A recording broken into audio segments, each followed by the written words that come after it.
Olá, queridos amigos, mais uma vez aqui, então, iniciando as atividades espíritas da nossa casa espírita, trazendo no dia de hoje mais um tema doutrinário e falaremos hoje, então, sobre os postulados do Espiritismo, os princípios espíritas, né?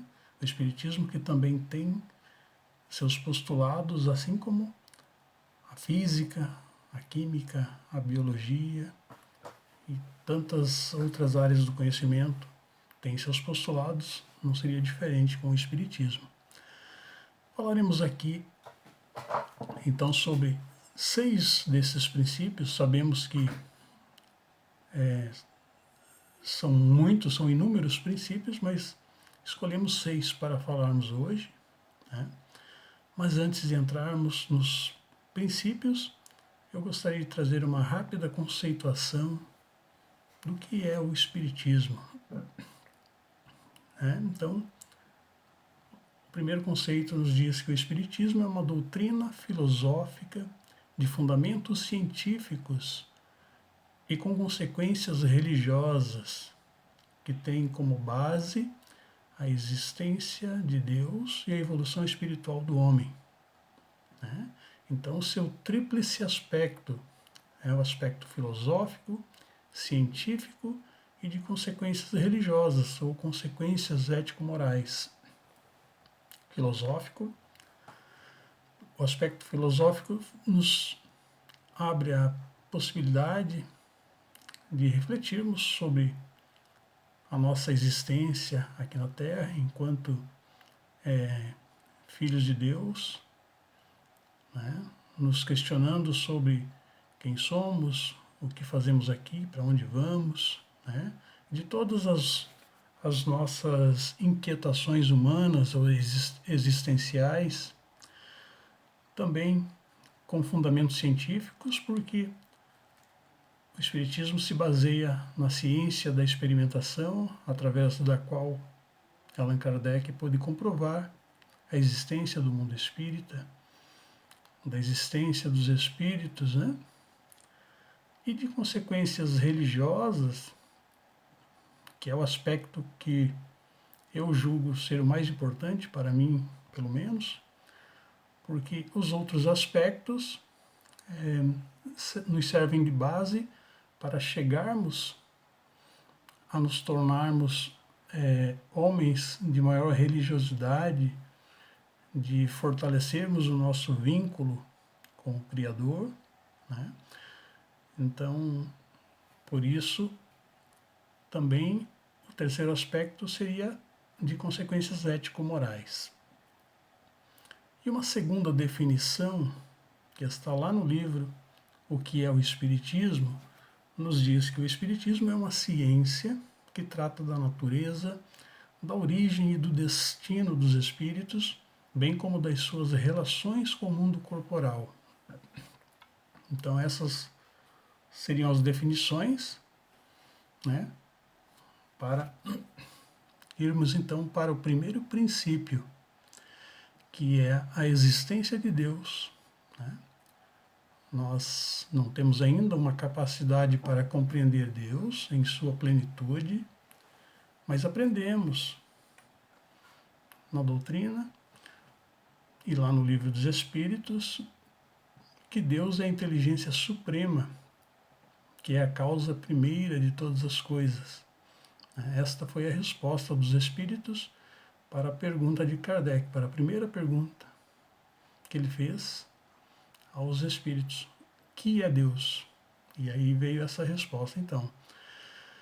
Alguns dos atributos de Deus, né, que é infinito, vamos ver que Deus é infinito, alguns dos seus atributos, que ele é onisciente, sabe, conhece tudo, que é onipresente, está em tudo, está em todos os lugares,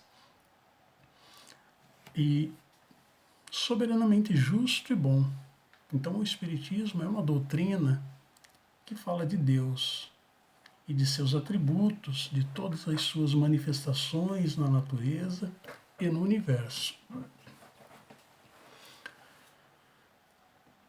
segundo princípio fala da existência e a imortalidade do espírito.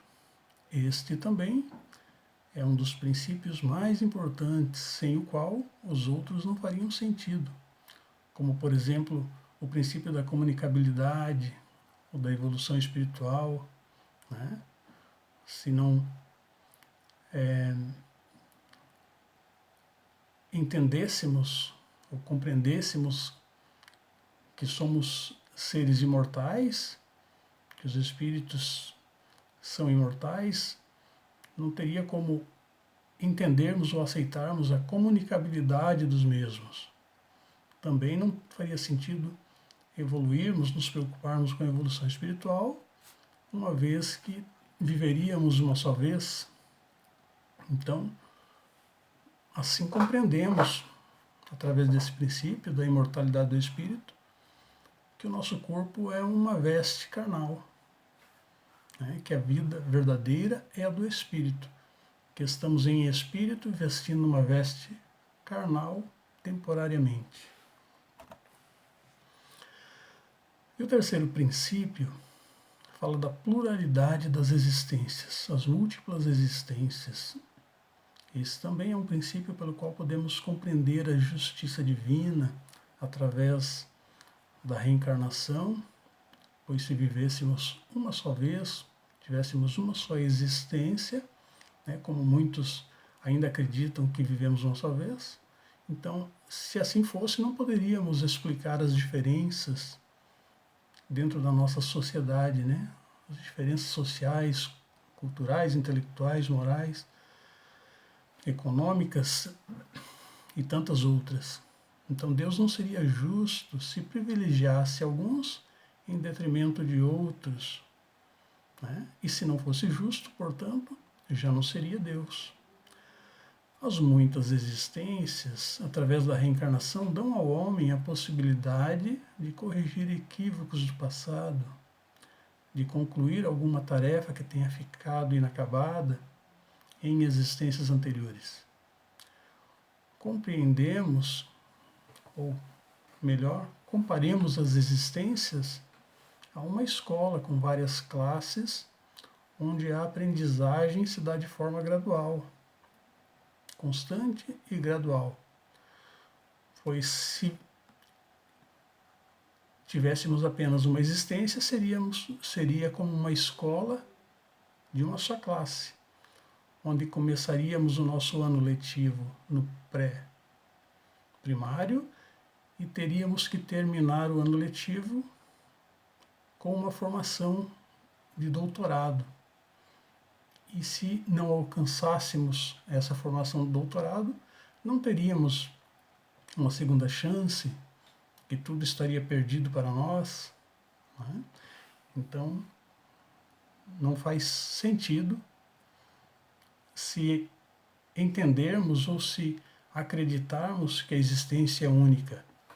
Não daria tempo para resolvermos todas as nossas questões existenciais em uma existência apenas. E o quarto princípio, que é a comunicabilidade dos espíritos com encarnados. Então, os espíritos se comunicam? Sim, nós vamos ver que sim. Através da doutrina espírita, através desse princípio, que pode confirmar então a imortalidade da alma e verificar toda uma gama de fenômenos que envolvem a comunicação daqueles que estão na dimensão espiritual, com os que se encontram na dimensão biológica ou material. Então a comunicação espiritual é muito ampla, se dá de várias formas, através da psicografia, da psicofonia, das pancadas, materializações e tantas outras que conhecemos. Graças então à comunicação dos espíritos e à determinação de Allan Kardec, nós podemos compreender a mediunidade, que até a codificação era considerada uma enfermidade, que era tratado como sinônimo de obsessão, de perturbação espiritual, de manifestações satânicas, né, e todo tipo de preconceito por desconhecimento da sua natureza. Porque até então desconhecíamos o que era a mediunidade. Então, através da mediunidade, recebemos a codificação espírita pelas mãos de Kardec e as muitas informações, inúmeras informações do mundo espiritual que continuam chegando até hoje e contribuindo enormemente com a evolução da humanidade. O quinto princípio seria a lei de causa e efeito, ou lei de ação e reação, ou determinismo e livre-arbítrio, ou ainda sofrimentos e recompensas como consequências dos atos praticados. Veremos então que somos hoje o conjunto de nossas ações, ao longo das nossas existências, então, formamos esse conjunto de nossas ações no bem ou no mal. Sabemos que a justiça divina, com suas leis, é perfeita. Ninguém sofre sem merecer e também ninguém é feliz por acaso. Devemos saber, então, que não podemos buscar facilidades na vida como favores divinos, que Deus teria que nos fazer de favores, facilitar as nossas vidas, alcançarmos coisas sem o mérito do esforço, sem merecimento, né? Ou então atribuir a culpa a Deus por nossas desditas, por nossa infelicidade. Veremos então que as bênçãos são abundantes, que Deus quer que sejamos felizes, mas o sofrimento ainda nos acompanhará, enquanto não entendermos que as conquistas, que a verdadeira felicidade depende do nosso esforço, depende de muito trabalho para a nossa autoiluminação, para a nossa reforma. E o sexto e último princípio nos fala do progresso infinito, né? É o princípio do progresso infinito, ou lei de progresso, ou ainda lei de evolução. Todos nós estamos fadados, então, à perfeição. Então, o nosso progresso evolutivo é contínuo, não há como pará-lo. Nós vamos aprendendo e melhorando, dia após dia, encarnação após encarnação, até alcançarmos a condição de espírito puro. Esse será o nosso ponto de chegada. O progresso, portanto, é universal, onde os seres mais adiantados auxiliam os mais atrasados, aqueles que têm mais dificuldades, né, e que devemos, portanto, servir sempre, auxiliando-os, pois também recebemos a ajuda daqueles espíritos que já trilharam esse caminho, o caminho que iremos passar. Então podemos nos tornar hoje benfeitores de nossos irmãos em humanidade, assim como nos socorrem os benfeitores nos dois planos da vida.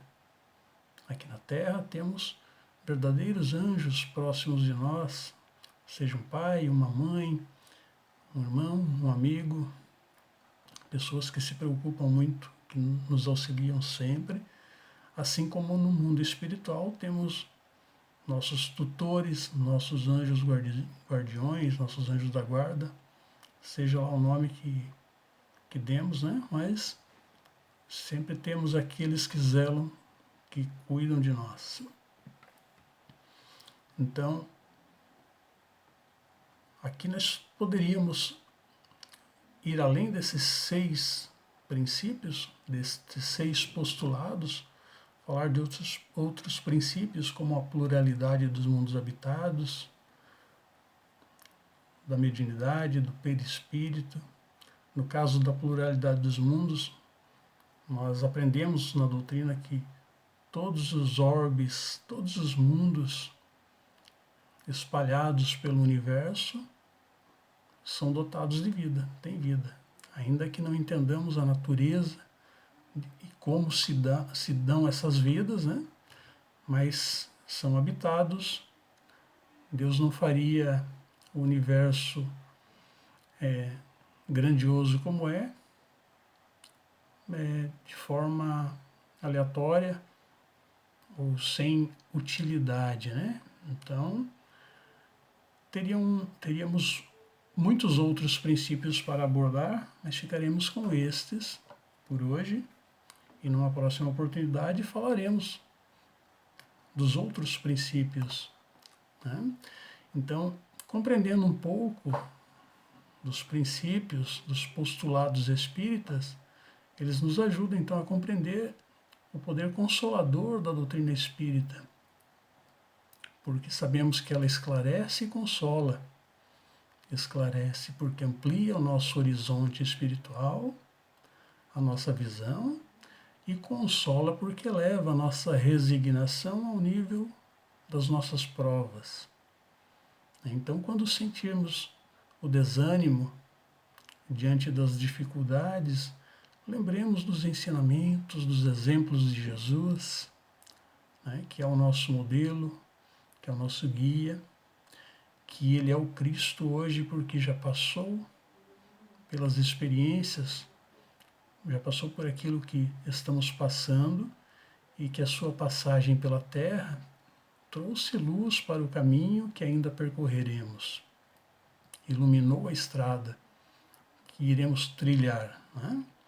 Então aproveitemos bem a grande oportunidade, a oportunidade da vida, de estarmos aqui nesse momento e darmos largos passos na trilha do Mestre, na busca da perfeição, de fazermos a diferença enquanto cristãos, fazendo sempre o bem, fazendo a caridade, né? Então essa era a mensagem, meus irmãos, para o dia de hoje.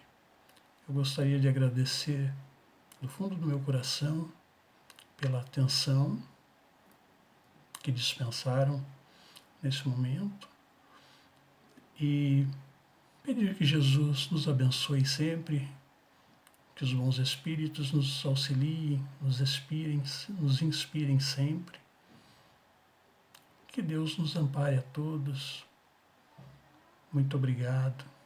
Fiquem com Deus. Até a próxima.